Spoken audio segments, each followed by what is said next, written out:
Good evening, members. My clock is slow. I'm not starting early. Good evening and welcome to you all, and welcome to our people that wish to speak this evening. And I also like to welcome anyone watching on YouTube and people wishing to speak prior to the application that are waiting in the waiting room.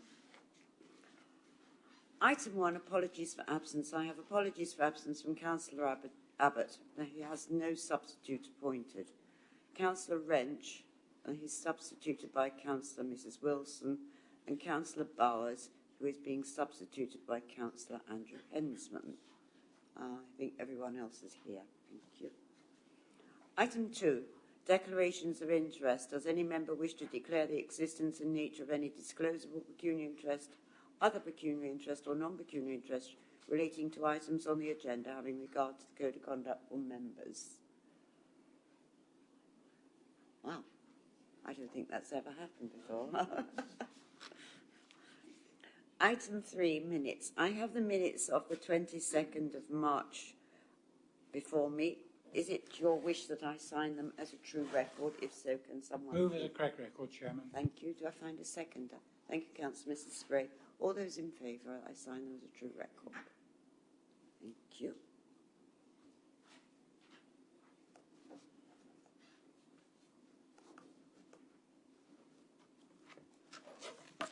That brings us on to item 4, public question time. We have no general questions this evening. Those wishing to speak will speak prior to the application of which they have an interest. That brings us on to our planning applications, item 5. And the first application, 5A, is application number 20-02128 REM, land adjacent to Watering Farm, Coggeshall Road, Kelvedon. This can be found on pages 6 to 37, and I do have a speaker on this application. And the speaker is on remote, so we'll have to invite him in. It's Mr. Michael Smith, and he is the agent. Can we invite Mr. Smith to make his address, please? Good evening, Mr. Smith. Can you hear us? I can hear you fine. Would you like to make your statement, please? Remind you, you have 3 minutes. Thank you, Chair. And on behalf of the applicant, thank you for the opportunity to address the committee this evening. The proposed scheme sets out the reserve matters pursuant to the outline plan permission for residential development on the site, which was granted in December 2019. The outline plan permission fixes the access points to the site, with the public footpath in the southeastern corner formalised as a new route into the public open space, a pedestrian link opposite the junction serving the new homes that are currently under construction at Aylets Green, and vehicle access in the northwestern corner that incorporates widening of the existing road and a lane for vehicles waiting to turn right into the site. At the outline plan permission stage, a design framework was created to provide what was described as the organising structure for developing the scheme proposals, and the detailed scheme to address the reserve matters broadly follows this framework, evolving through extensive discussions with your council's officers. We have worked hard with the members of your planning, design and landscaping teams to fine-tune the proposals over the course of more than a year to reach a stage where a high-quality scheme can be presented to you this evening with a recommendation for approval. Elements of the design that should be noted are the creation of active frontage to Coggeshall Road, following the curve of the widened road and facing outwards to address the public realm, and car parking hidden behind and access from within the site. The straight tree-lined road from the approved entrance to deliver a framed view through to the new public open space, and the continuation of the frontage to the open space that uses corner turning houses to bookend the strong edge to the new parkland. The play area is secured by the outline planning permission, and it is used to form a focus of the open space and is positioned to create a destination, encouraging use by residents of the surrounding area as well as the new residents of the site. The proposed scheme will create a new edge to the village, establishing a coherent relationship with the open space to the east and forming a structured edge to Coggeshall Road on the western side. This is an important element in the design of the new homes, ensuring that the high density development on the road frontage is harmonious with the existing properties on the opposite side of the street, and that there is a transition to lower density and detached houses where the proposed scheme looks across the open space towards the footpath and the river. A traditional appearance is proposed across the site, including details such as the use of render, cottage-style windows, exposed rafter feet and chimneys to reflect Kelvedon's rural village character. In short, the scheme to address the reserve matters follows the form anticipated by the outline planning permission and has evolved through extensive discussions with the council's officers, leading to the creation of a high-quality scheme that is in keeping with the character of the rest of the village. As such, I trust you will concur with the case officer's recommendation and resolve to approve the reserve matters. Thank you, Mr. Smith. Thank you very much indeed. Thank you. We have no one else wishing to make a statement on this application, so we'll now go to the presentation, which is going to be made by Lisa. Lisa, good evening and thank you. Thank you, Madam Chairman. This is a reserve matters application pursuant to the outline plan permission for the creation of 35 1, 2, 3 and 4 bed dwellings and apartments, plus associated roads, parking, open space and landscaping.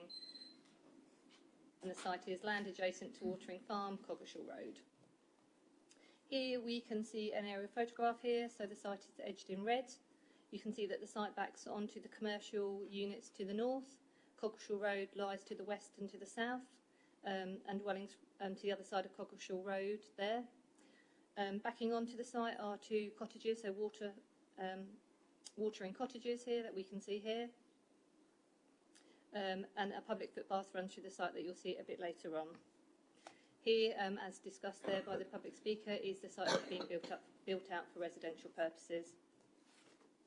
Turning to the location plan here, you can see the extent of the site and the relationship to neighbours, so the commercial use to the north and existing residential sort of curving along with Coggeshall Road, and these are the 2 existing cottages. You can see the public right-of-way there that sort of extends in that sort of north to south alignment. Just looking at the site plan here, you can see as detailed the dwellings fronting onto Coggeshall Road, following the natural curve of the road, facing outwards. The siting scale and design of these dwellings would positively address the road and reflect the adjacent built form. Parking courts for these dwellings are sited neatly behind, and careful regard has been had to the design and articulation of these parking courts. It's been carefully designed to ensure they do not dilute the quality of the scheme. They are enclosed by a low wall topped by railings to a total height of 1.2 metres, and they have natural surveillance by the dwellings that they would serve. So we can see here the site is accessed via 1 main access into the site. Sort of to the northern side here, dwellings front directly onto the roadside, and we can see that proposed streets. There are proposed street trees.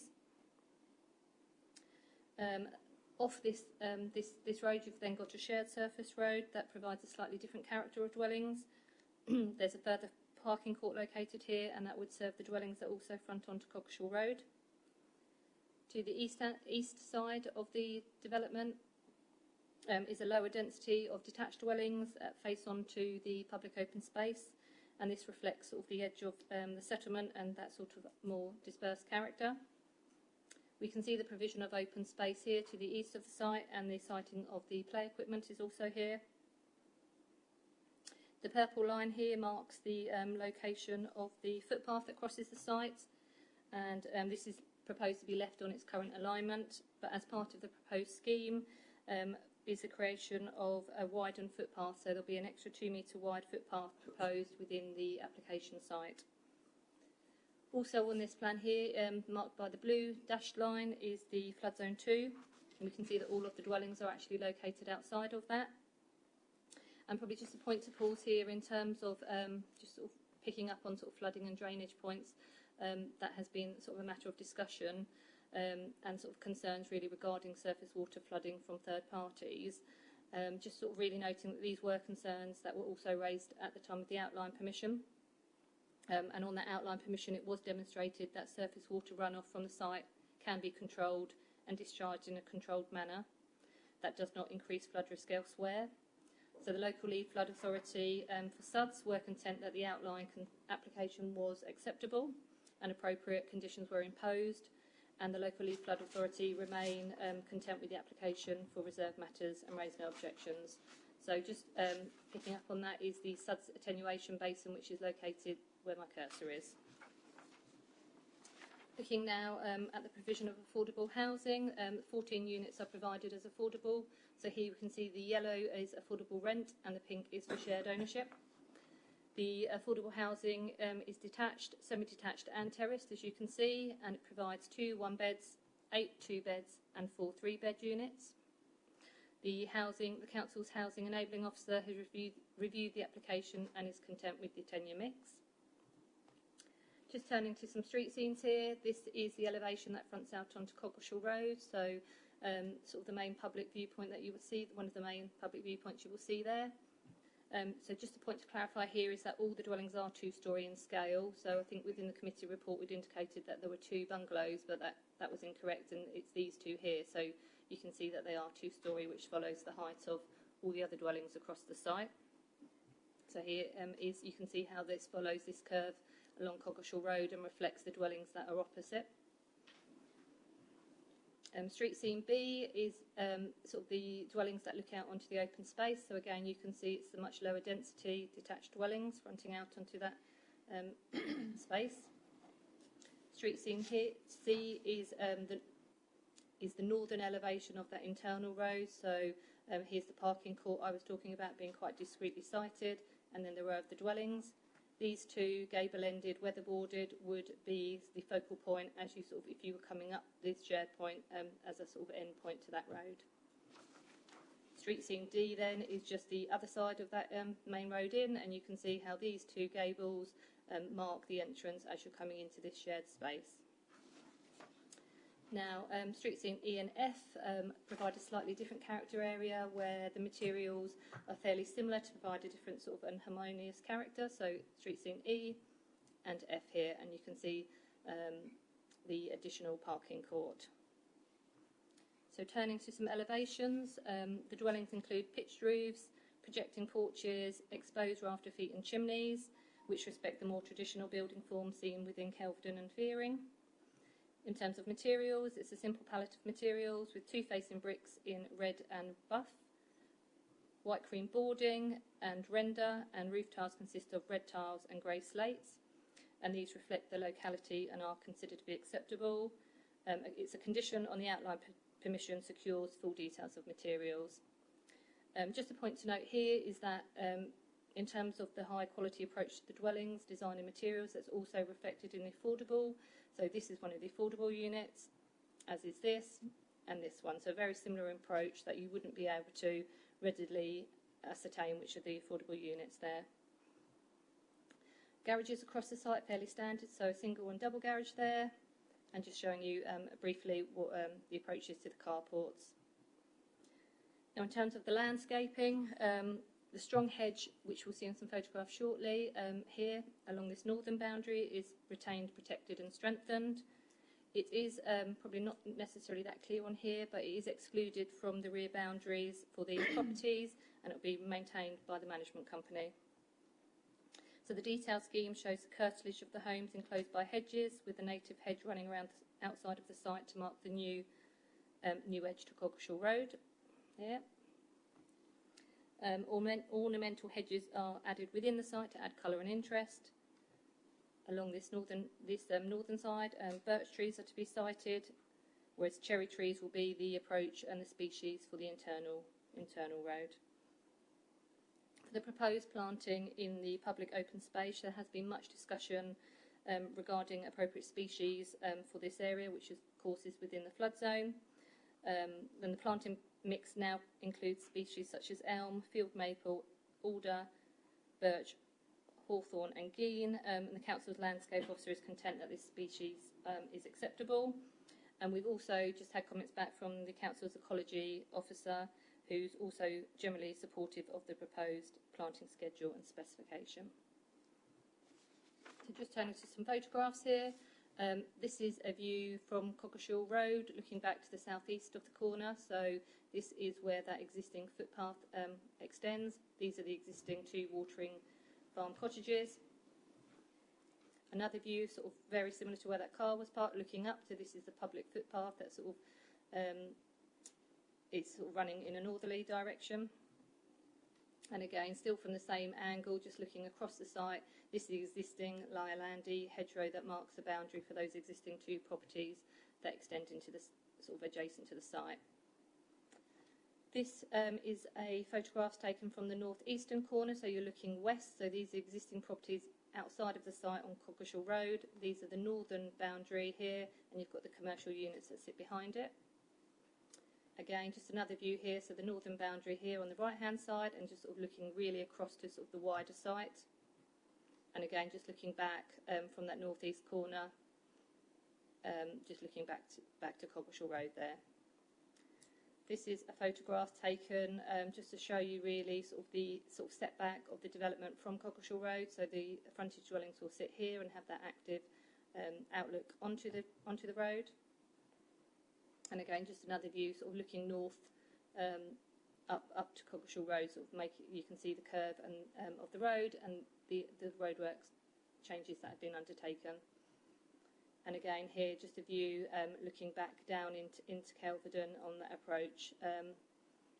So the access will be coming in along here. And lastly, just another view across the site from the northwest corner, just sort of showing you sort of that natural sort of lie in the land, and sort of that it's fairly limited in terms of existing planting. Now there is a brief update to members. Firstly, in regards to a change to the approved plan list. So 4 of the plans are actually deleted. They can be removed, and a proposal to alter one of the existing landscaping plans. So that should actually be revision C. In addition, the HRA RAMS figure has changed, has been increased to £137.30 to reflect inflation, and that will also needs to be reflected within the unilateral agreement. So by way of a planning summary and recommendation, the application secures 35 dwellings, providing 40% as affordable, which equates to 14 units. The layout, scale and detailed design would result in a high quality development that would positively respond to the character and appearance of the locality. All of the dwellings meet with the nationally described space standards and the Essex Design Guide in terms of rear garden space. The application would not result in adverse impacts to existing trees or groups of trees on the site, and the proposed landscaping across the site follows the principles of landscaped edges, street planting and parklands. However, the development does not provide tree-lined streets, and this does weigh against the proposal.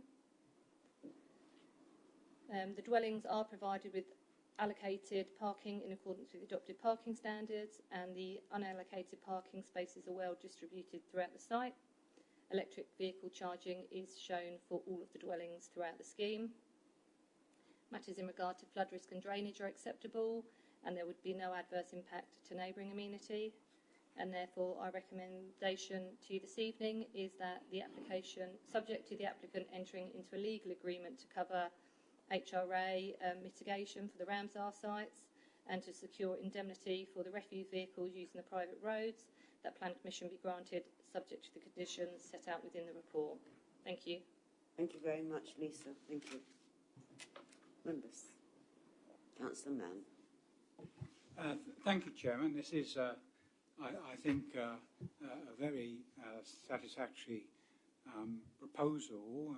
Good to see that it's been the product of a year-long conversation with officers. He's got some strong points. The strong frontage along the Coggleshall Road is to be applauded. The fact that there is no adverse impact on neighbour amenity as well.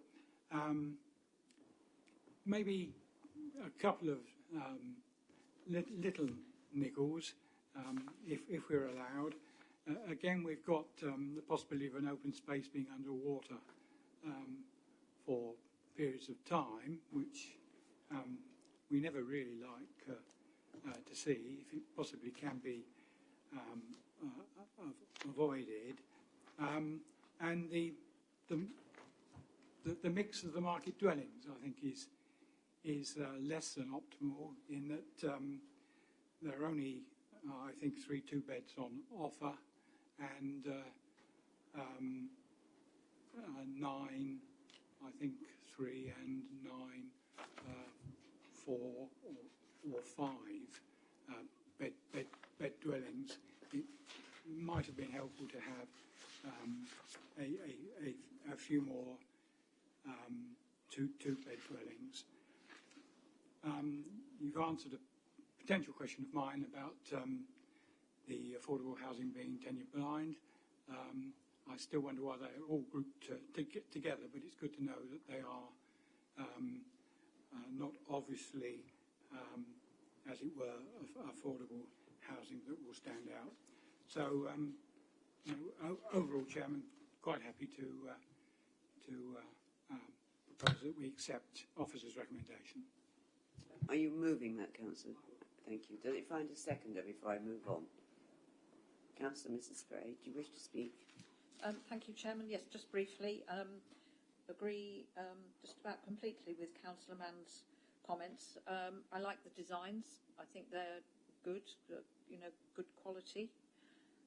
I'm very pleased that the landscaping comments earlier on have been taken on board. There was quite a lot of feedback that some of the early planting that was being proposed was not appropriate, but that has been addressed by the applicant in discussion with officers, so that's good to see. I think the flooding issue, Lisa has covered. I think all of us had some photographs and a short video around today from Councillor Thorogood showing quite considerable water runoff, which he maintains comes from the adjacent Carla site, I think. But I think Lisa has covered that in the report, and there are no further objections, no comments from the Flood Authority on that. And the feeling seems to be that the system in place will be adequate to deal with any water runoff. So I think we have to hope that that is the case. Other than that, I think it's a good outcome this evening. I do agree with Councillor Mann that it's a shame that the mix of market dwellings isn't a tiny bit better, a bit more two-bedroom maybe, and perhaps a couple of one-bed dwellings would have been nice, but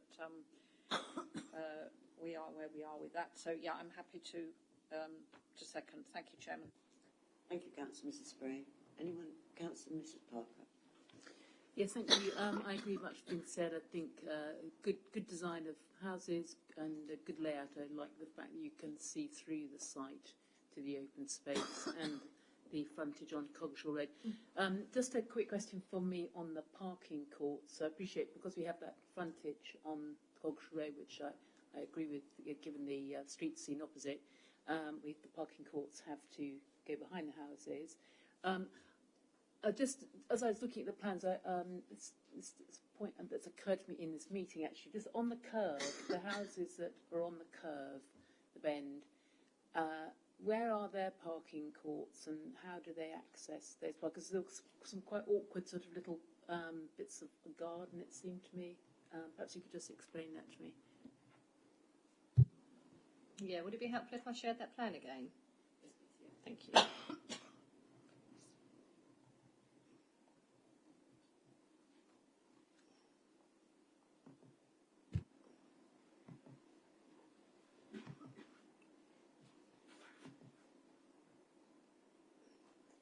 Here we are. So this parking court, these would serve these people. They would need to access it through here and then down the shared surface space into their space here. So it's serving those. And then there's some extra additional parking here within those carport structures that we looked at on elevation. They would serve some of these units. So you can see that there is access between these parking spaces here and these rear gardens, and that these rear gardens here, for these dwellings fronting onto Coggeshall Road, would have access by these carports here. Thanks, that's answered my question. Thanks so much. Anyone else? Well, it has been moved and seconded, moved by Councillor Mann and seconded by Councillor Mrs. Spray, that we grant this application. All those in favour of granting it. That's with the changes to the conditions. That is unanimous. Thank you, members.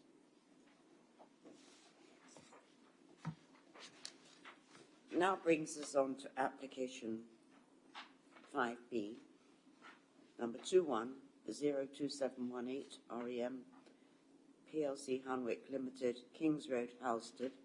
This application can be found on pages 38 to 58. We do not have any speakers on this application, so we go straight to the presentation, which is going to be made by Melanie. Thank you, Melanie. Good evening, members. The application before you this evening is a reserve matters application.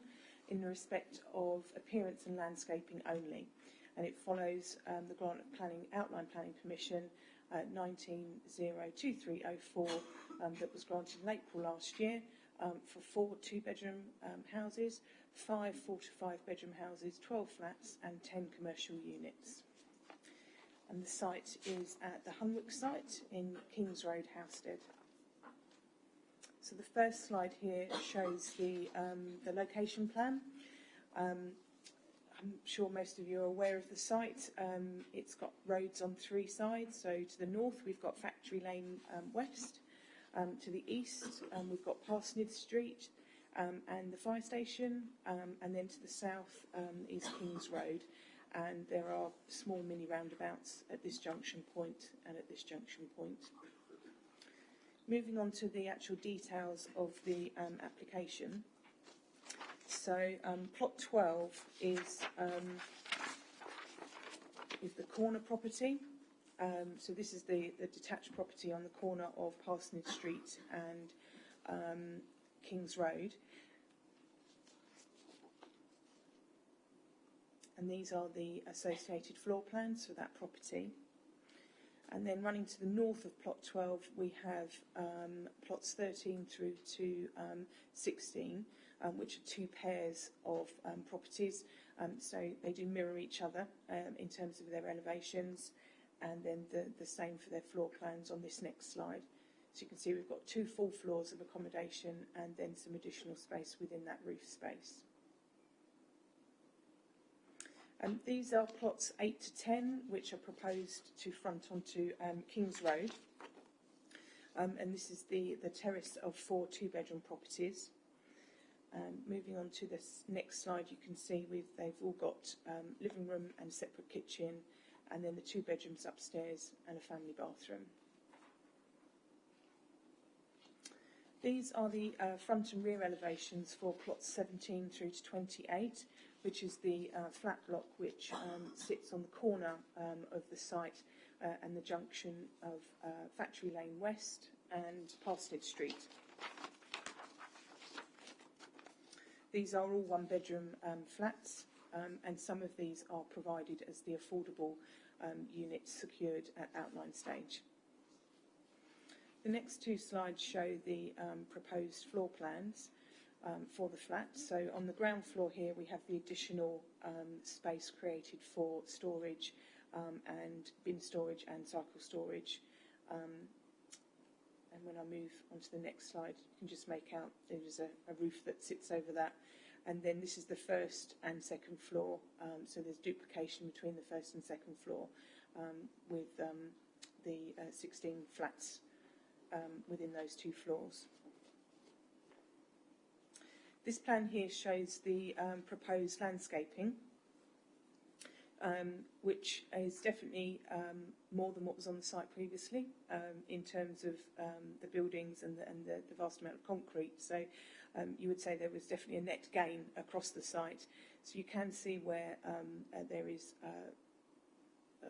hedging proposed around the vast majority of the perimeter of the site, with statement trees planted both within the publicly viewable spaces and then the more private spaces within the site. This plan here shows the hard landscaping. Unfortunately, what you can't see on here is the detailing in terms of where there is going to be railings and walls to private gardens. Within the car parking areas, the amount of spaces have been split up with the proposed soft landscaping to visually mitigate against those large car parking areas. The next 2 slides relate to the commercial units.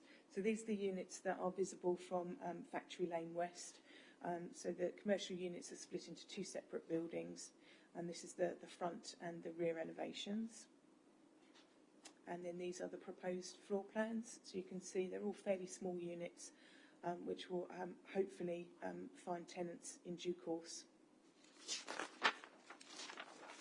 The next few slides show photographs of the site.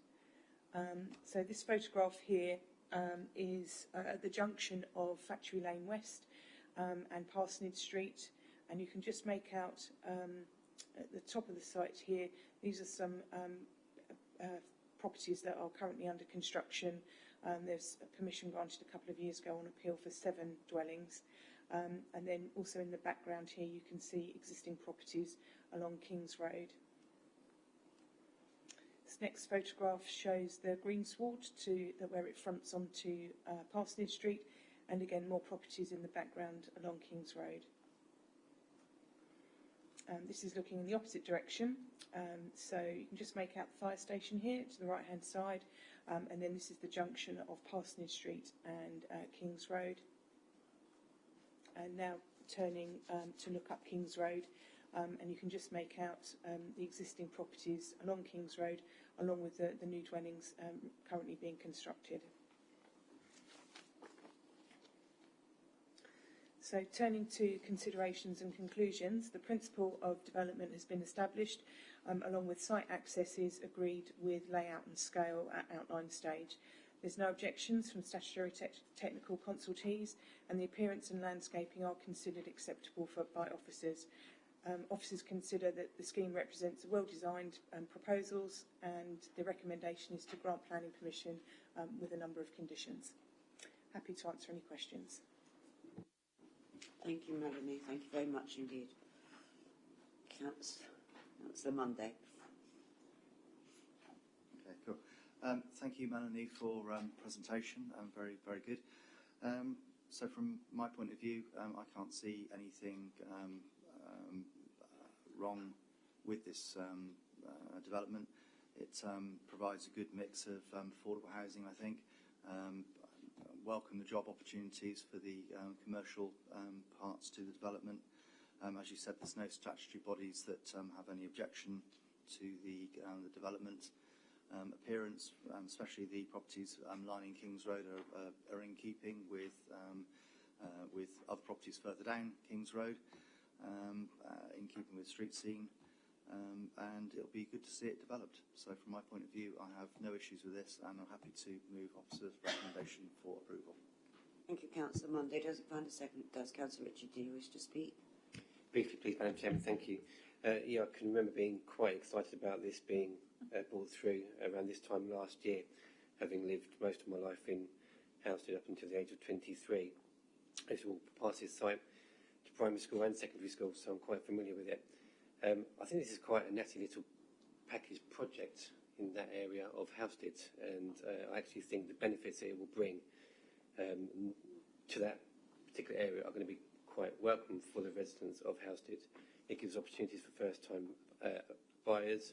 I think the flat layout, as shown in your presentation, lends itself quite well to the existing flat layouts in the vicinity, Reeves Court, etc. So I think it kind of blends itself in quite nicely to that area. And like I said, I think the residents of Housestead will quite welcome this smart development in that area. Thank you, Madam Chairman. Thank you, Councillor Richard. Councillor Mrs. Beavers. Thank you, Madam Chairman, and like the previous two speakers, I know the area quite well for most of my life, and yeah, I think it fits. I think with the flats, the business, and the homes, and I think in terms of business, it's sort of a double whammy really, because as we know, Humwick's relocated to the Gosfield airfield and has done very, very well since. I've just got a couple of observations. I kind of re-walked it today and just rehearsed it a little bit. And that is, Housestead Town Council bring this up as well. Andy, you would be mindful of this, but they query the tree, and I just wonder if we can just go back and have a look, because we're not used to seeing this site green. I mean, it has been concrete for so long, and as we know, it's concrete crushed for protection and has been for a number of years. But it is tight. It is very tight, possibly tighter than actually the pictures kind of really show it to be. And yeah, there's two things I wanted to raise. I mean, how there isn't an accident every single day of the week there, I do not know. In fact, I think there are so many near misses And if I have to declare an interest, it's not one that would take me out of the room, but my husband works for the big company next door, has done for 30 odd years, so I know the area very well. And I'm just amazed they're going to put a tree there. Because the visibility in that particular area, because it's hard already, it's really hard to see. So that was my first observation. My second observation is it's really good to see that the scheme is going to be hedge lined, and that's going to be sort of nice to see. But where, if I may, for the officers, where that tree is. And then if you run your cursor, what would be my sort of left along that, which I think is sort of Factory Lane west, that area along there, who's going to maintain that hedge? Because I don't know. I don't think there's a footpath. If there is, it's hardly a footpath. That there is the most tightest stretch. If you're coming from any angle and turning in or out of that junction, you can't really get two cars. You can't. Where your cursor is, yeah. In terms of the outline application, has everyone looked at that picture and committed it to memory? And I'll move back to the next slide. I'll be testing you later. So if I just move back to this one. So as part of the outline application, a 2 metre wide footpath was secured. So where that crisscross fencing was, that will actually removed, and you'll get a 2 metre wide footpath down there. In terms of the maintenance of the hedging, that would be covered by a maintenance company.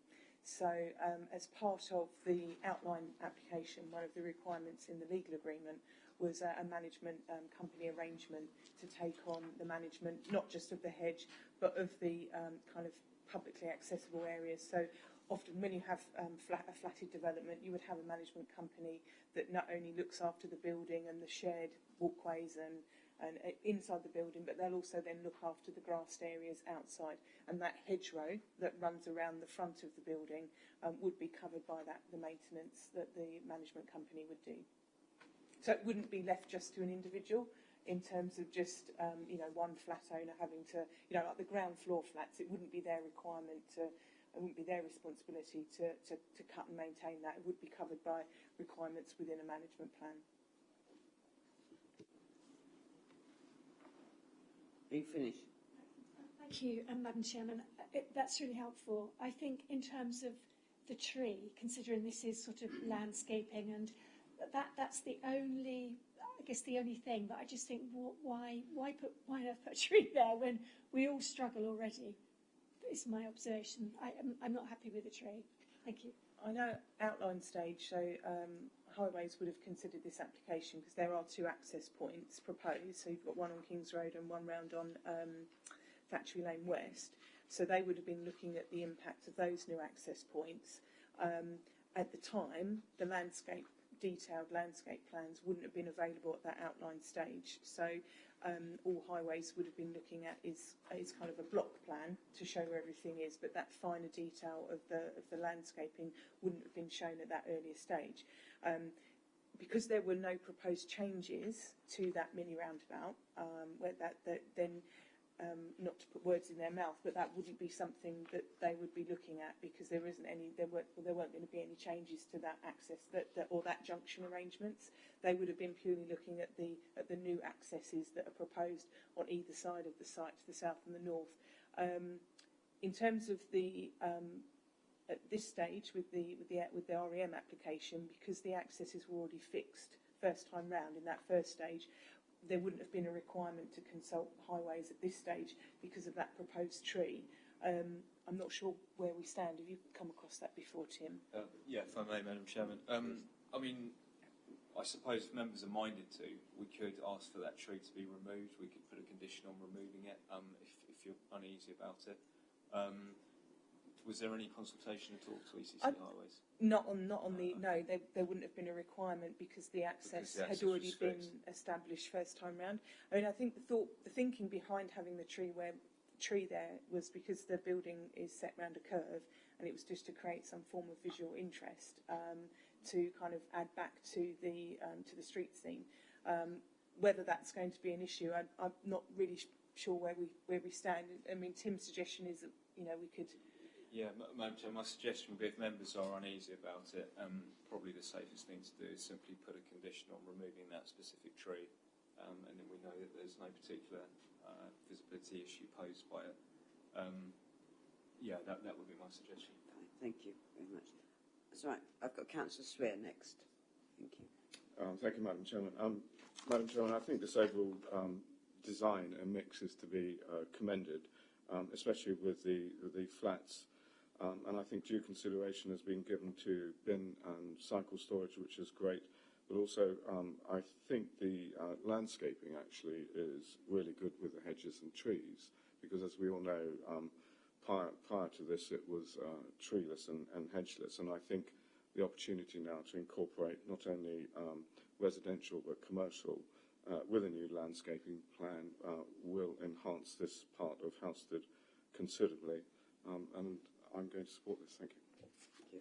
Before I go on to Councillor Mrs Parker, Councillor Monday, you moved it and Councillor Ritchie seconded. Are you happy to have the tree removed, you as the mover and seconder? I'm happy to have it removed, although I would say that looking at that from the original application, it looks that it would have been set back anyway because of the 2 metre pathway that went around the corner. And even though highways have had no comment to it, I'm still happy for it to be removed. Councillor Ritchie. To be honest, I'm not. Now we have to tell me. Apologies. We spend pretty much every single committee meeting complaining about the removal of trees. Yet here we are asking for a removal of a tree that has not been pinpointed by any statutory consultee and has clearly demonstrated on the landscape plan that it will be set back as part of the indicative layout far enough so as not to cause any issues. I'm sorry, but I wouldn't support the removal of the tree. Right, I think the easiest thing to do then is if I put the tree removal to the vote before we move on, and then we'll know where we stand on it. All those in favour of leaving the tree where it is in the plan? Sorry, Madam Chairman. I think it would be best if Councillor Mundy puts his recommendation again, because it hasn't got a seconder. Oh. We haven't got a motion. So if a member wants to put a motion and somebody wants to second it. So I'm proposing that we go with officer's recommendation, and that includes the removal of that particular tree. Does that find a seconder? It does, Councillor. Right, so I'm going to put that to the vote before I move on. All those in favour of leaving the tree within the plan as per Councillor Monday's motion? No. So the other way around. Removing the tree. Sorry, you've confused me now. All those in favour of removing the tree? 1, 2, 3, 4. Those who would like the tree to remain? No, thank you. That's lost. Now I need someone to move something with the tree remain. Councillor Ritchie. Thank you, Madam Chairman. What a procedure. Yeah, I would move officers' recommendations for this proposal and to keep the tree in place. Thank you, Madam Chairman. Does that find a seconder? It doesn't, Councillor Swear. Thank you. Now I will now come to Mrs Parker. Sorry about this, but I had to sort the tree out. Thank you, Madam Chairman. I also wanted to raise a comment about trees. Sorry. So my comment really was a comment that has been picked up by the landscape officer, which is the 2 trees which are behind plots 13 and 15, which he said the ginkgo and what is the hornbeam, Kipinus. I'm looking at page 47, paragraph 7.14.4. Halfway in the middle, landscape recommendations.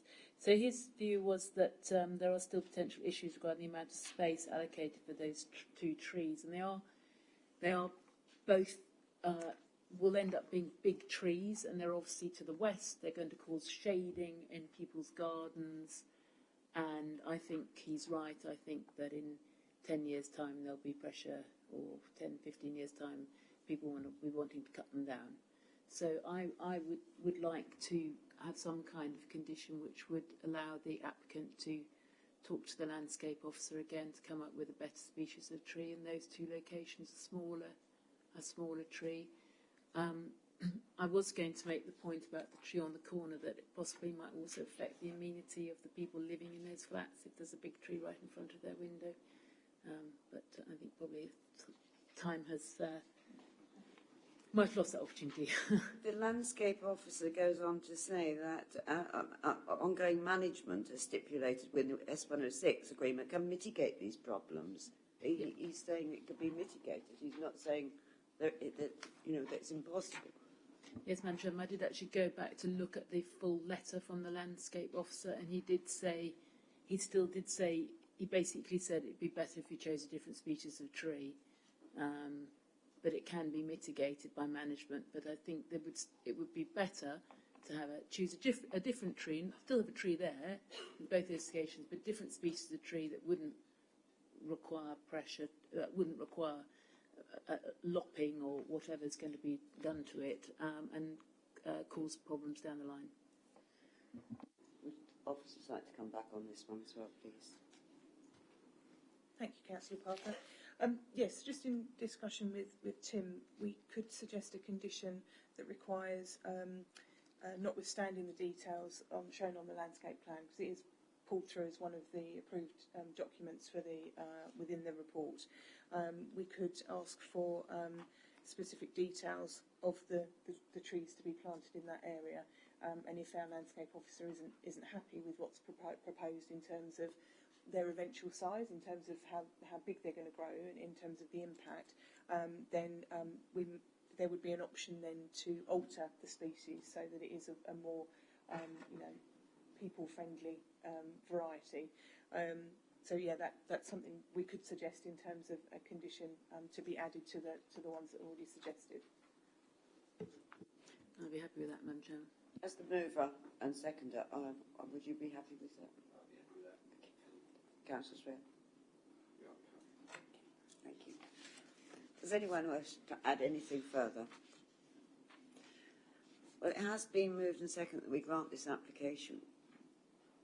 With just that one condition that on the two trees that Councillor Mrs. Clark has raised are looked at again by our officers.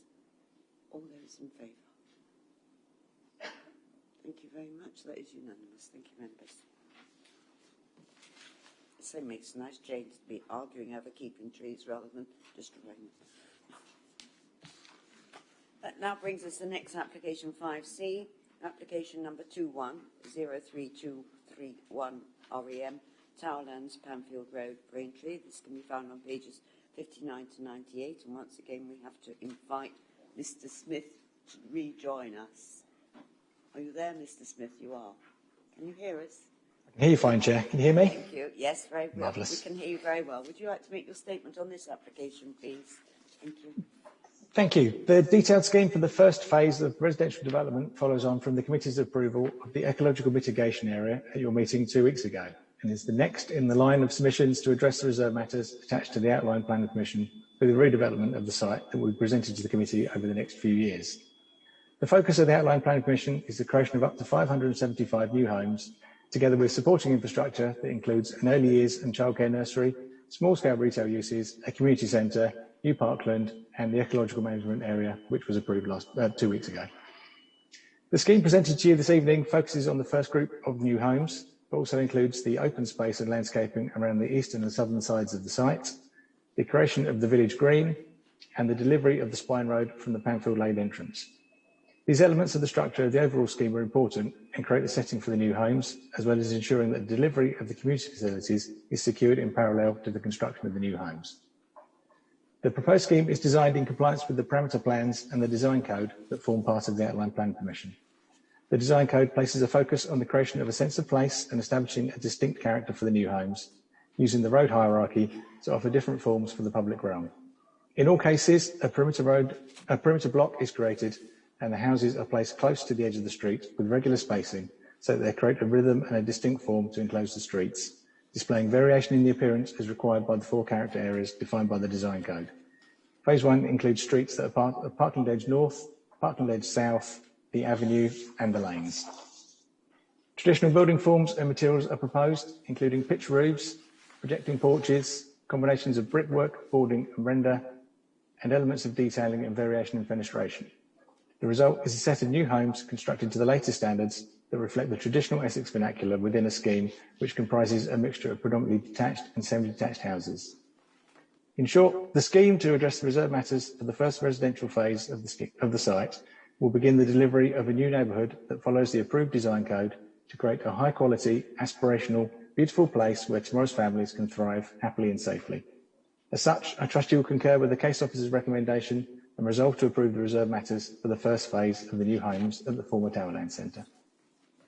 Thank you, Mr. Smith. Thank you very much indeed. We now come to the... There's no one else wishing to make a statement on this application, so we'll come to the presentation, which is going to be made by Tim. Good evening, and thank you, Tim. Thank you, Madam Chairman. Good evening, members. Okay, so this is a reserve matters application for appearance, landscape, layout and scale for phase 1 of the Towerland site, comprising 168 2, 3, 4 and 5 bedroom houses with associated parking, landscaping, public open space, play area, SUDS infrastructure and the first section of the Spine Road from the Panfield Lane entrance.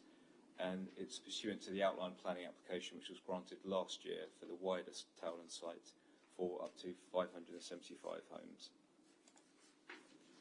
So site location plan. The site location plan is obviously in red, and that's for this current phase 1 that we're looking at. You previously had phase 0, which my colleague Melanie dealt with, which is this purple area up here. And then the wider Towerland site as a whole is outlined in the blue. So we're looking at this section here, phase 1. It's obviously situated to the northwest of Braintree. We've got Panfield Lane running down here, and then the B1053 or Deanery Hill, as it's sometimes known, running along this side. So just a few photographs. Northern access point. Now the access points were obviously approved under the previous outline permission, but just as a reminder where they are, the northern access point is up here in this location onto the B1053. The southern access point onto Panfield Lane is located approximately in the middle of this photograph here. And then moving into the site, this photo is looking at the northern section of the site. So there are 3 existing neighbours who are affected by this development. One of them is Oak Cottage, which is up here at the top of the site. And where that red line plan, the long thin section of it, runs down past Oak Cottage and down along the edge of the site here, with the B1053 on the other side of this hedgerow. Moving into the middle section of the site, the last few remaining buildings on the Towerlands site are here. The house that you can see in the corner of the photo there is the caretaker's house, which is actually to be demolished. Some more photographs of the middle section of the site. This is the second existing neighbouring dwelling, which is Towerlands Cottage. And then you can see the remains of the equestrian buildings and the conference centre, which have largely been demolished now. The southern section of the site got the final remaining neighbouring dwelling here, which is actually on the opposite side of a public footpath which runs along the edge of the site. And this area of the site that we're looking at is where the majority of the public open space and the SUDS features would go. Another photograph of that same area slightly further along now. So that public footpath we were just looking at is now on the left side of the photograph. And we're looking towards the Panfield Lane development site, which is the second strategic site that sits adjacent to this one. Finally, the southeastern section of the site, so this is taken at the top of Deanery Hill, looking out at Braintree towards the Towerland site. I'm sure you recognise the sort of junction and the corner fence there of the Towerland site, so that's where the development frontage will be, albeit set back behind a substantial area of public open space. So proposed plans, this is the phase 1 master plan. So if I just relate that back to those photographs, I'll start at the top here, where we were looking at Oak Cottage, that first neighbouring dwelling, that's up here where my cursor is. And I mentioned that long thin stretch, the cycleway that runs down past Oak Cottage, that's here. Then we move down into the main area of the development, where you've got a number of development parcels that are positioned around the first part of the Spine Road, which is here. The northern access point up here, and then the southern access point is down here on Panfield Lane. Where those last couple of photographs were showing that long stretch where I said the SUDS features and the bulk of the public open space would be for this phase, that's along the bottom here. Slightly sort of zoomed in version, just a couple of points to make here really. In terms of layout, this is all compliant with the design code which was approved for the outline planning consent. In terms of dwelling sizes, back-to-back distances, garden sizes, parking provision, etc., that all complies with the previously approved design code. In the centre here we have the neighbourhood centre and the education site for the County Council's nursery use, which are carved out of this phase one. As I referenced in the report, the reason for that is that the Section 106 requires specific triggers for the provision of these, so the nursery site is to be provided essentially when Essex County Council need and want it. And there's a second trigger for the neighbourhood centre, which is at the occupation of, I think it's around the 200 dwelling mark off the top of my head, but there's a specific trigger. The key thing I wanted to flag was we've actually got a pre-application submission in for this now, so the applicant is moving this bit, which is within their gift, to move forward. They are moving it forward, which is positive. Heights plan, so just to identify some of the different heights. Again, these all accord with the previously approved design code that the applicant was bound by. So essentially we have the blue, which is 2-storey, the green is 2.5-storey, and then the orange is 3-storey, and the yellow is single-storey, which is the garages. So you can see, for example, that along the frontage here, where you've got a substantial amount of open space, the design code sought a difference in heights between the dwellings to create essentially a varied skyline and a more interesting frontage onto this open space, which the applicant has done. Affordable housing, so we've got 4 clusters here, which the Affordable Housing Officer David Steele has reviewed and is happy with. So we've got 4 different locations. The tree plan, trees were addressed at the outline stage, but I just wanted to essentially refresh members' sort of memories on this. So the grey areas are the tree removals. So we're looking, although this shows a sort of indicative plan for the other phases, that's to be ignored. That's not been reviewed or approved in any way. So we're still looking at our red line area around here. So we've got tree removal for the access point, and some more tree removal at the bottom for the access point.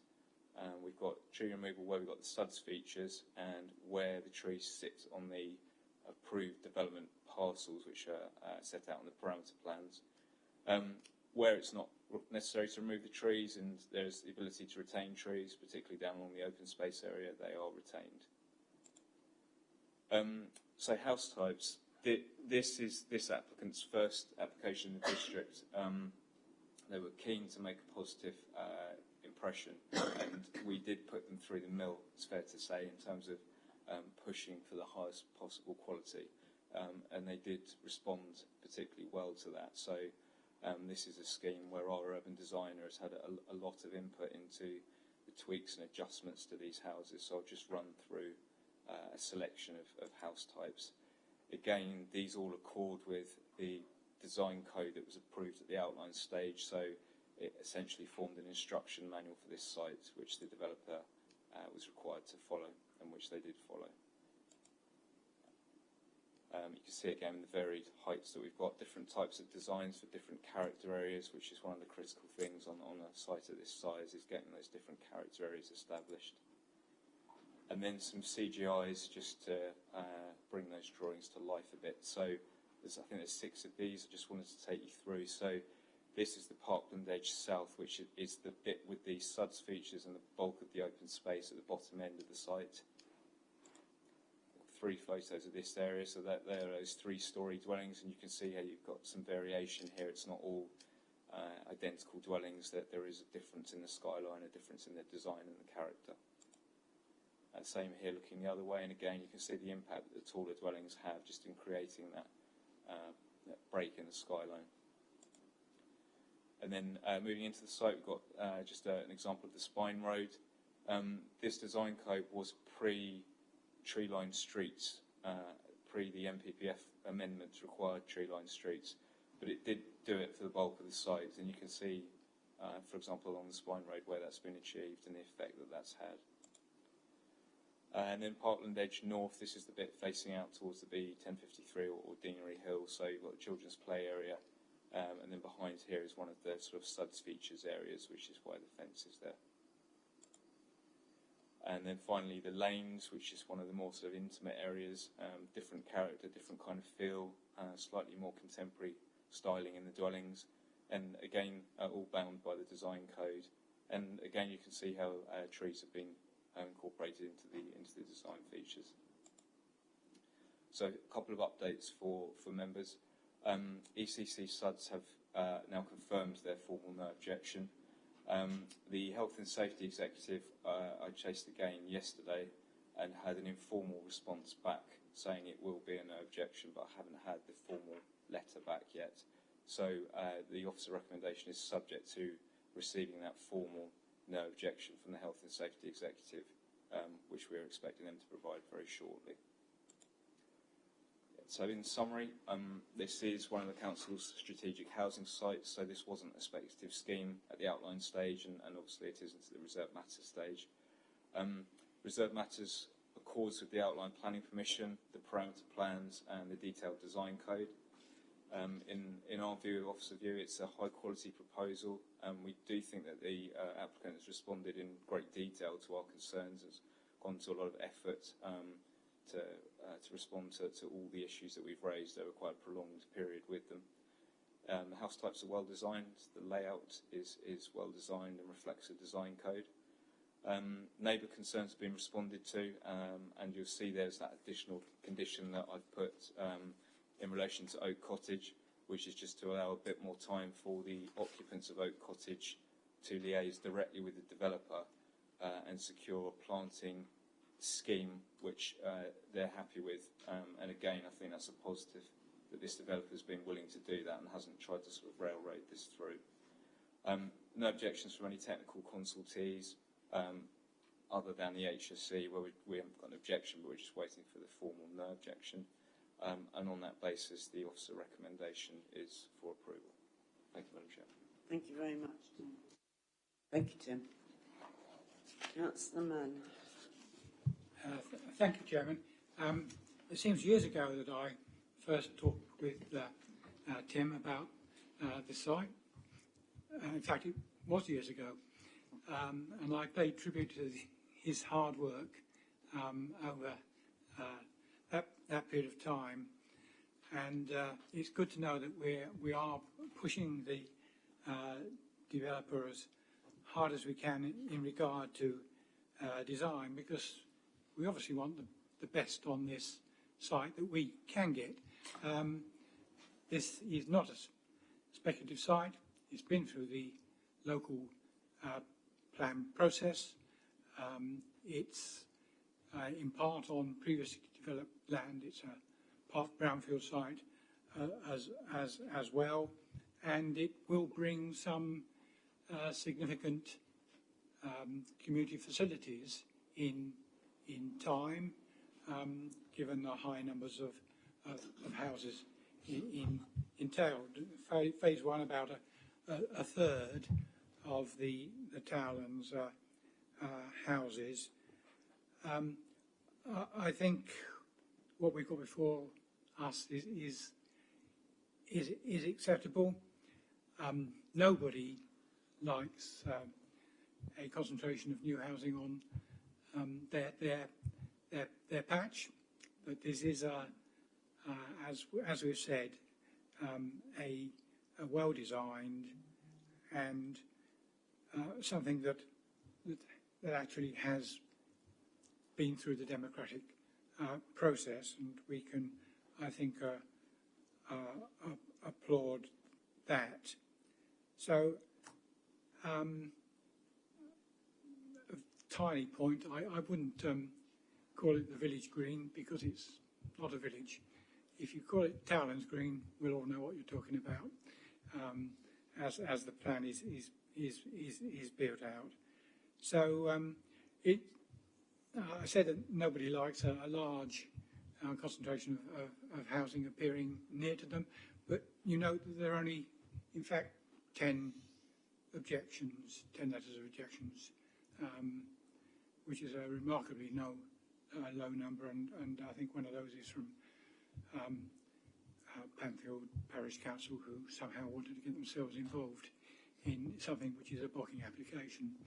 So I'm happy to move Chair Officer's recommendation. Thank you, Councillor Mann. Does it find a second, though? It doesn't. Councillor Speakers, you indicate you wish to speak. Thank you, Madam Chairman, and I concur with much of Councillor Mann's point of view. I mean, I'm really pleased actually that the council has pushed hard on this site, and yes, it is a strategic site for council, but it's also a strategic site for the residents of this district, and people will come to buy these homes from all around our district. And I think as such, Councillor Mann's right to make the point about the green and calling it Towlands Green. There are thousands of people like myself who rode horses at Towlands for over decades, actually, and have very strong views and a love for the area because one knows it so well. And I'm a bit confused on page 69 where the council talks about its landscaping, and it's almost questioning itself, and I'm not 100% sure that I've got all of the answers. Actually, it talks about tree removal, which, you know, we've got to accept because we're opening up the site. But then it also goes on to say that it prefers to see frequency of group planting of trees. And then it also questions the single stem tree planting as well. And the point I'm making is this. When one has walked that landscape for so long, as many of us have, and enjoyed the landscape, and ridden horses around all of the trees around here, it's a huge thing. And I would really have liked to have seen more mature tree planting going in the very early stages, because it takes a long time to grow trees to that sort of height. It's nice to see that we are looking at a good tree planting policy, but I think in the early stages more could be done. And finally, it's just it's not a personal observation. I've had the observation made to me actually by a good many people. I'm not 100% sure that the site really reflects what's gone on there previously, and Councillor Mann mentioned about Towlands Green. It would have been so nice, and perhaps there is opportunity for that site to demonstrate its original equine use, because we've never been able to re-provide in this district again. And it's such a shame. We're doing it in piecemeal, but it was huge, and lots of friends, families, residents have had to find other places, and it hasn't been easy, believe you and me, to try and find a re-provision of something like Towlands. And I think it would have just been nice if we could have reflected. I know at Chelmsford they do a lot of this sculpturing on sites as large as this, and I'm thinking about going up towards Bewley Park and what we're seeing there in terms of some of the sculptures. And I think there would have been opportunity to reflect the historic nature of the site, which is going to be lost. But I'm happy to second approval. I'm pleased to see that the site is being moved forward. Thank you, Madam Chairman. Thank you, Councillor Beevers. Anyone wish to add anything new or further? Thanks, Mrs. Spray. Thank you, Madam Chairman.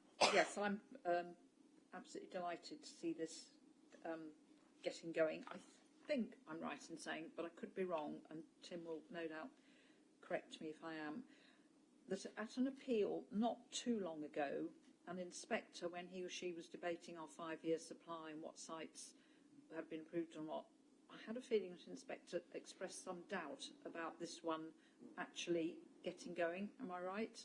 Yes, I thought I was.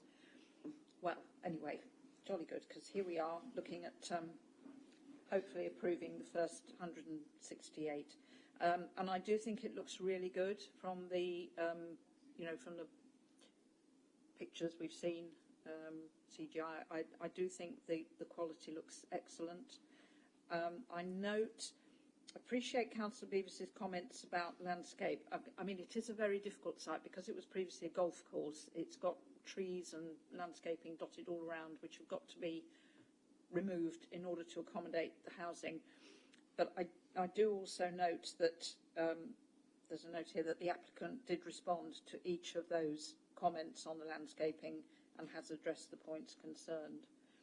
And I'm pleased that officers also pushed quite hard, put through the mill, I think was the expression that Tim used, on design, and that's obviously paid off. And, with credit to the developer, they've taken all that on board. So, yeah, I think it's a really good one.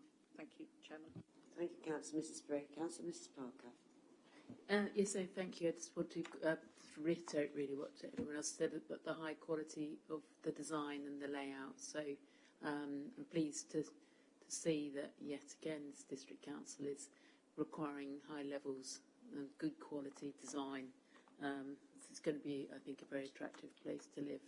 So that's pleasing.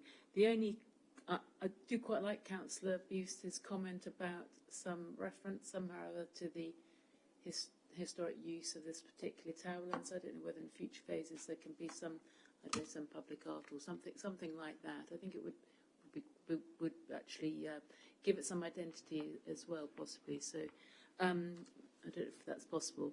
And the only other comment I just wanted to make, on page 69, there's the reference of the housing officer. He made a point that happy to support the application provided there's agreement that the intermediate tenure is agreed as shared ownership. Is that agreed? Or yes, that has now been agreed. Yeah. Thank you. Councillor Ritchie. Thank you, Madam Chairman. Just one very quick comment that I'd like to make is I note on page 68.710.2, I think it's the first time I've read this in the report around it's boasting that it should achieve a standard that merits it a Secure by Design Gold Award. And actually the police would actually welcome working with the developer to make sure that that actually happens. How do we monitor that as a local authority, Tim? Yeah, it's quite awkward really because we don't have a policy basis to secure it, so we get this time and time again, and really it's up to the developer whether they want to go down that route or not. The only comment that I would make is my past experience of Secure by Design is that it can conflict with urban design, and you get that sort of juxtaposition of two different specialisms wanting to achieve two different things. So I think our approach up until now has simply been to prioritise the urban design and quality of placemaking. I'm sure there's a degree of Secure by Design that could be taken on board, but it might be something that would merit a wider discussion really about how the council feels about it and whether we want to start pursuing that or not, I suppose. Thank you, Tim. Councillor Swear. Thank you, Chair. Yes, just to echo really some of the comments and to commend the officers really about the pushing for the design and quality. I think this is really good because it's a major chunk of potential development, but also to welcome the fact that the developer has taken all of this on board too and is actually going to improve the build and the standards for Braintree. I think that's really important going forward. But just one question really is on page 77, it mentions about the cycling provision being well catered for a circular loop. Does that also allow the potential for further cycling throughout the whole development over time as well, for the benefit of all those residents that wish to? Well, the cycle route was fixed at the outline stage, so the perimeter track, if you like, is a kind of fixed route, the 2 kilometre route. Do you mean in terms of is there the ability to then add further cycle networks to connect that? Yes, exactly. Okay. I think the answer probably is no, insofar as the parameter plans and design code are prefixed items. So I'm not sure how. I mean, you could cycle through some of the quieter streets, I suppose. But if you mean a dedicated cycleway, you would be you'd end up breaching your parameter plan and design code trying to achieve that. So I think that the truthful answer is no, insofar as it's fixed already. Thank you. Well, members, I think we've given it quite a good airing. This application has been moved and seconded. I'm going to put that to the vote. All those in favour of granting this application? Thank you very much. That is unanimous. Thank you very much. That now brings us on to our final application this evening, and that is application 5D, application 21036254, Cardinal Works Rear, 48 Bradford Street, Braintree. I do have two speakers on this application, and they are both with us this evening. I'd like to welcome first Mr. Andrew Clark, who is the agent from Stratton Parker. I just remind you have 3 minutes, Mr. Clark. Thank you. Chair, members, I am Andrew Clark of Stratton Parker, representing A&D Period Renovations. I would like to request a chance to defer the committee to make some minor changes to the application to address the case officer's comments. If refused for the reasons given, we are confident an appeal could be successful, as we believe the comments are easily addressable. We are disappointed with the recommendation to refuse, as we had worked through all of the consultee comments fully and the committee report from the withdrawn application. Unfortunately, we were only given the planning comments on this scheme when the committee report was written. Despite constantly welcoming the opportunity for the case officer to provide their comments, this does not give any time to address any issues. I want to highlight that we had no objections from any key consultees, including the parish, highways, SUDS, heritage, EHO, landscaping, waste, and the principle of development is established as highlighted in the report. It's a town centre, sustainable location, within the settlement boundary, previously developed land and surrounded by residential uses. Design was also considered acceptable, and the proposal makes for a very attractive living accommodation of a high living standard. We considered that we had sufficiently addressed all of the requirements. Given we have addressed the key consultee comments, we would ask for an opportunity to address the planning comments, which the architect Scott will explain after me tonight. Unfortunately, we consider the report to have many inaccuracies. The judgment on policy interpretation in some areas is something we would be confident to take to an inspector. However, we would prefer a local decision, as the applicant would like to see the building converted sooner. This would also provide more certainty with officer support than an appeal would provide. We clearly disagree on whether or not the application complies with policies. However, we hope members agree that the matters raised appear to be easily resolved, such as bedroom sizes, lighting, window positions and parking. Some matters need additional discussion, such as whether the council has adopted NDSS and how to meet back-to-back distances between existing buildings, but a proper conversation should be sufficient to resolve this. With reference to paragraph 38 of the MPPF, LPA should work proactively with applicants to secure developments that will improve the economic, social and environmental conditions of the area. The scheme will make far better use of this building in a residential area, and the principle has been accepted. The issues raised do not, in our view, provide a sensible judgment when applying policies, but we are willing to work with officers to see them met where possible. That opportunity has not, in our view, been offered to us yet, and we therefore request a committee deferral to do so. Thank you. Thank you very much indeed. Thank you. Our final speaker this evening is Mr. Scott Andrews, and he is the architect for this site. Thank you.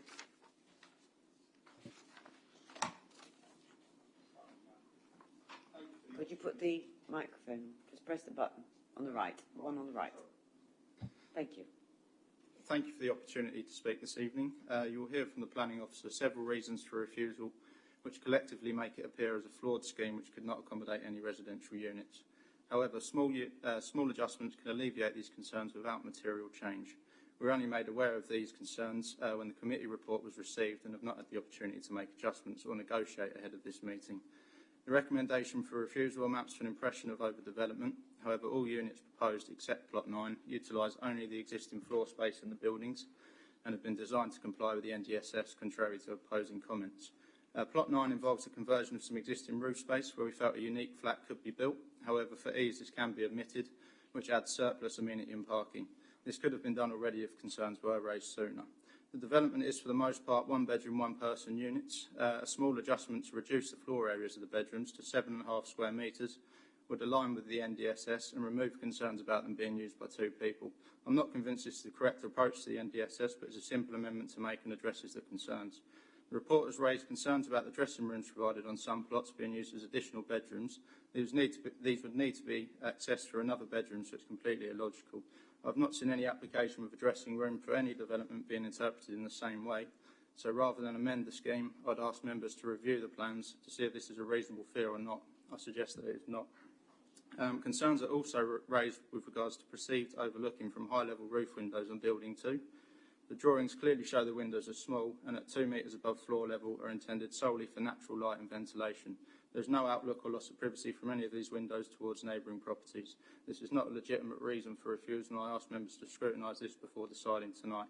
In the refusal reasons, it does not appear to be appreciated that this is the conversion of a redundant office building in an edge-of-centre location. I question the application of the Essex Design Guide to identify overlooking between the two buildings, as they are notably well separated. We are making effective use of the existing buildings to achieve sustainable development as encouraged throughout planning policy. We seek a sensible balance between achieving the general standards and delivering attractive, effective conversion of these buildings. We are concerned that the obvious benefits within the scope of this conversion are going unrecognised, whilst minor issues that could be resolved simply are being levelled as a reason for refusal. There are several alarming misinterpretations of the document, such as the measured floor areas, the use of spaces and the nature of windows, so we urge you to reconsider the recommendation. In summary, the omission of Plot 9 would tip the balance between delivering an attractive conversion or having to seek a lengthy appeal process and a third application in parallel, which we'd much prefer to avoid over such simple changes. We seek a deferral to address the matters raised, none of which are fundamentally unresolvable. If it is still recommended for refusal after those discussions, then at least we've been given a chance to address them. This is a fantastic central location, close to public parks and facilities. The balance between private amenity and car parking is directly comparable with local developments, and approval from highways reflects this. Thank you. Thank you, Mr. Andrews. Thank you very much indeed. Thank you. That brings us to the end of people wishing to make a statement on this application. We'll now go to the presentation, which is going to be done by Mel, I believe. Yes, ma'am. Thank you.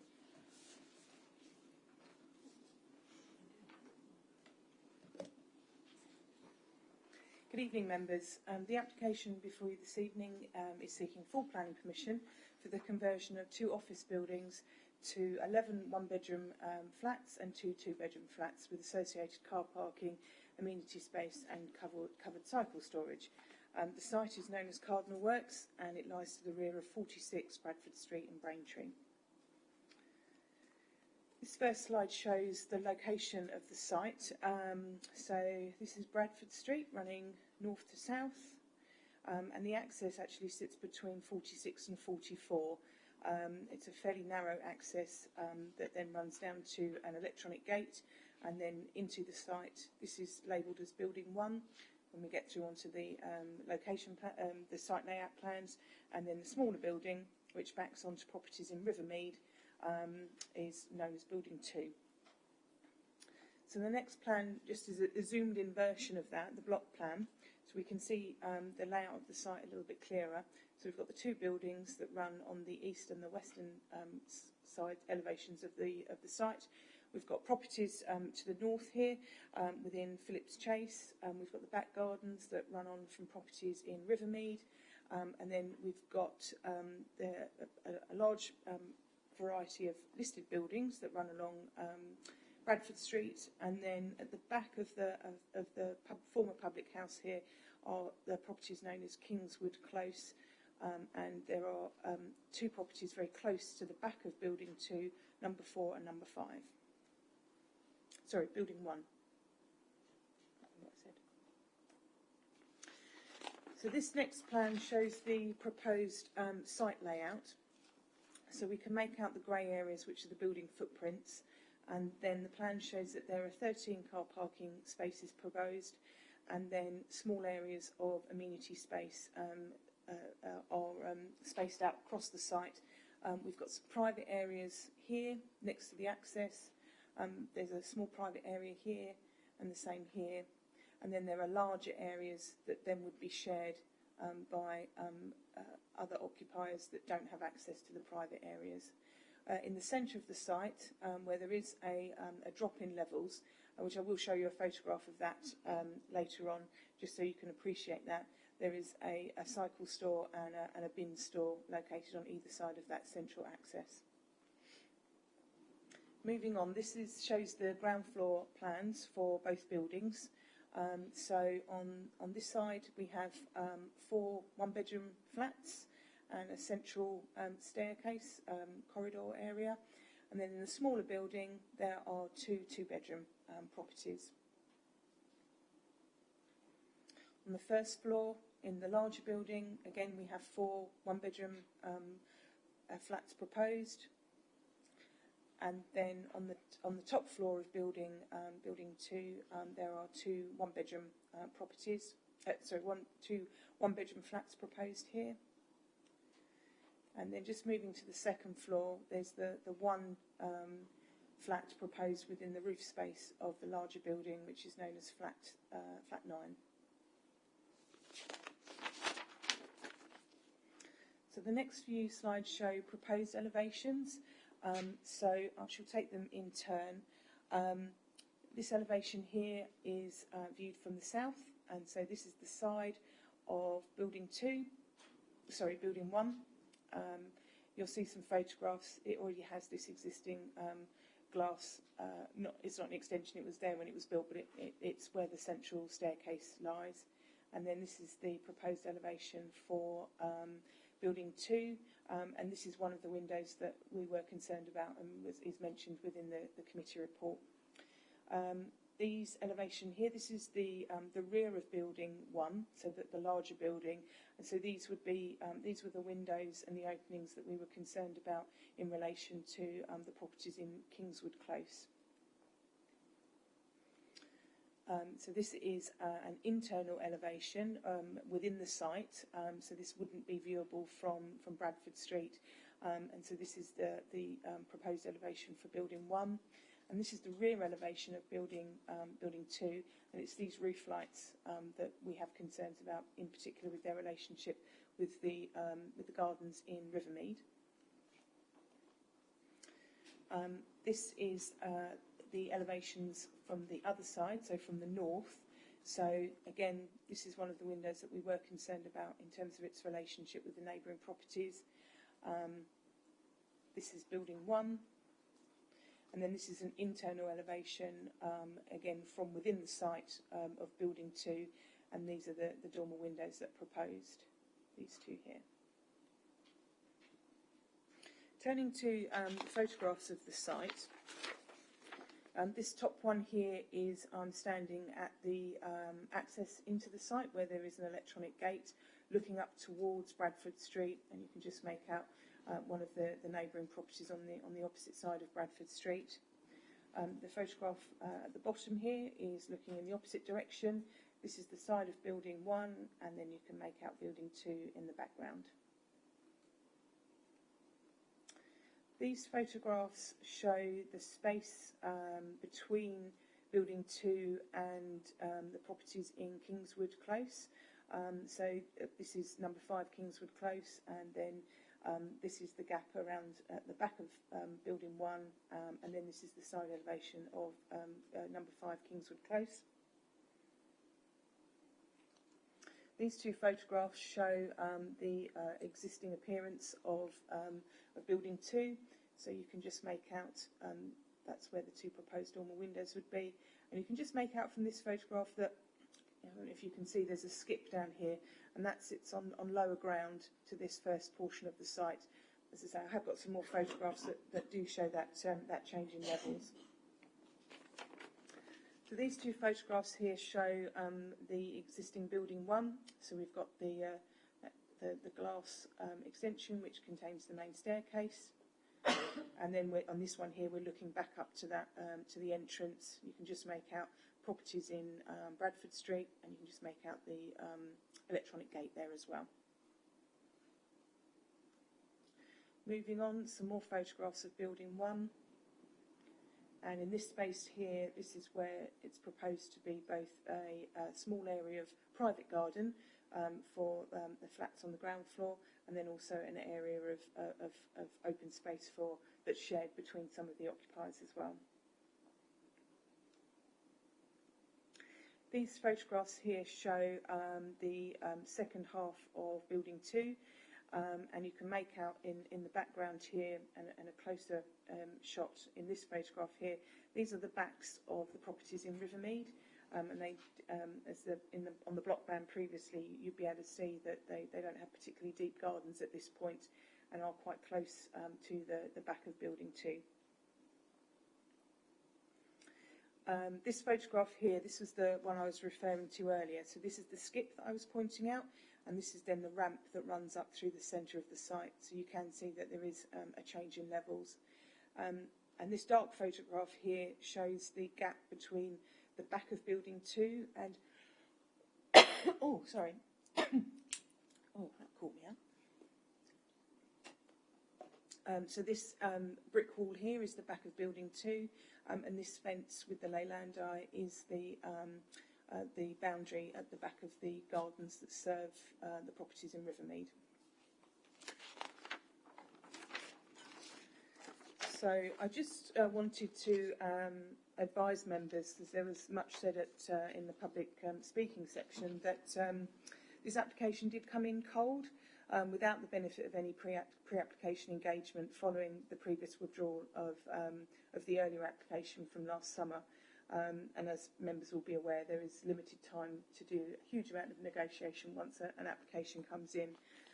So in terms of conclusions and the recommendation, the application site is located with the town boundary of Braintree, where new development is considered acceptable in principle.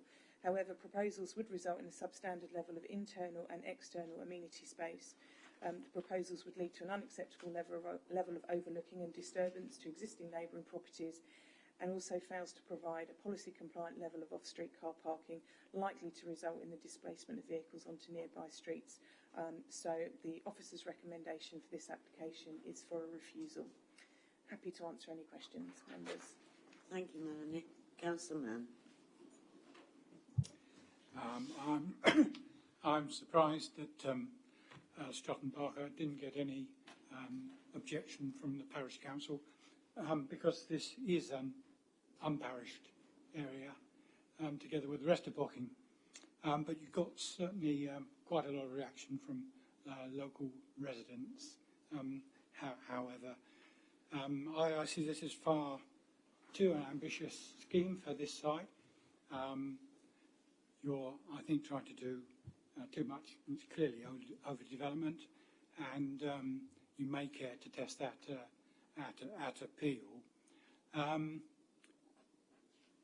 That is not to say that this is not clearly a good development opportunity. I'm sure that a scheme can come forward that will satisfy the possibly the majority of local residents, and particularly our own policies as regards internal room sizes and amenity space, external amenity space, overlooking, and parking. Anyone who's ever tried to park on the road in Bradford Street will tell you that parking must be up to an acceptable standard here for any scheme to be acceptable. I'm very happy, Chairman, to move Officer's recommendation. Thank you, Councillor Mann. Does it find a seconder before I move on? Councillor Mrs. Beatrice, do you wish to speak? Not so much. Thank you, Madam Chairman. I mean, I'm happy to second that proposal. I just feel the same as Councillor Mann. Actually, it just all feels a bit rushed to me, if I'm honest. And I think, I take on board the point in Public Gallery about trying to seek a deferment. I think there's too much to be deferred. I just do. Finally, I just wanted to ask. It may be that maybe I just haven't quite got it, but why does it have to be residential? What? It doesn't have to be. That's what the application is seeking. Okay, that's helpful. Yeah. So that's what we're considering this evening. That's what the application was seeking. It's not for officers to then go back. I mean, there possibly may well have been a conversation at some point in time at pre-application stage if it was considered that there would be a more suitable use out there. But in terms of assessing this application, that was what was sought by the applicant, and that's what, as officers, we have to consider and then make recommendations on. Yeah, and thank you for that. That's really helpful. And as you said, in some respects, this is a timing issue, and on that basis, I'm happy to support refusal of the application. Thank you. Okay. Anyone else wish? Councillor Mrs. Spray. Thank you, Chairman. I'm sure this site could be developed for residential. I appreciate, it's unusual, it's got some unusual features about it, but I think it would be doable. But I would echo Councillor Mann's comment that it's too ambitious and there's too much going on. And I don't think deferral is the answer. I think one of the speakers said, there are some sort of minor things. Well, I think they're a bit more than minor. I do think it's a pity they didn't engage in pre-app discussions with officers. That would have been a better way of doing it, rather than suggesting that, if we're opting for refusal tonight, that actually we defer it and they come back. And I'm surprised in a way that Stratton Parker didn't do that. They're not exactly new to this game, so I think that's a pity. But there is too much here that is not right, in my view, for us to do anything other than refuse this evening. Thank you, Chairman. Thank you. Councillor Johnson. Thank you, Madam Chairman. I put some notes down before we had much of a discussion. I think there is potential here for this site to have a new vision. It's certainly got potential, but I think it needs to be looked at again and perhaps reassessed. Certainly insufficient parking.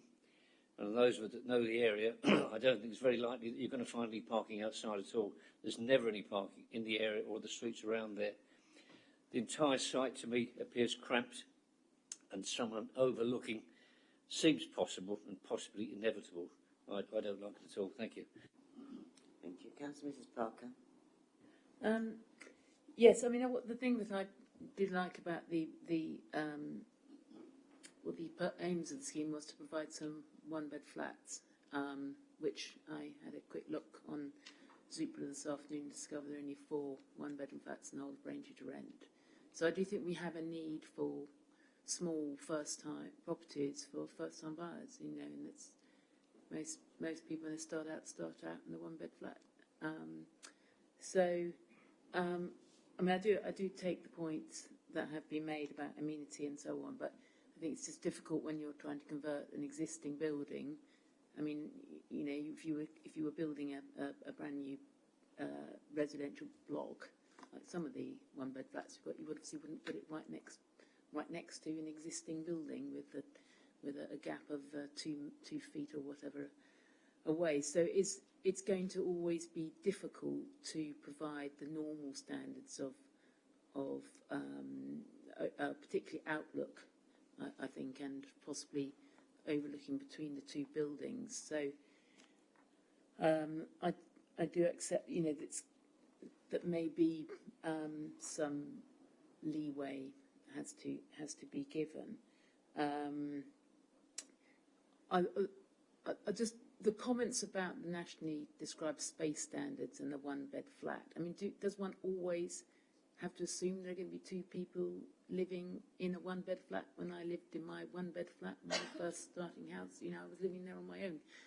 It just happened to be bedroom big enough to have a double bed in it. It doesn't mean 2 people living there. So is that right to ascribe a one-bedroom flat to ascribe the space standards for 2 people to a one-bedroom flat?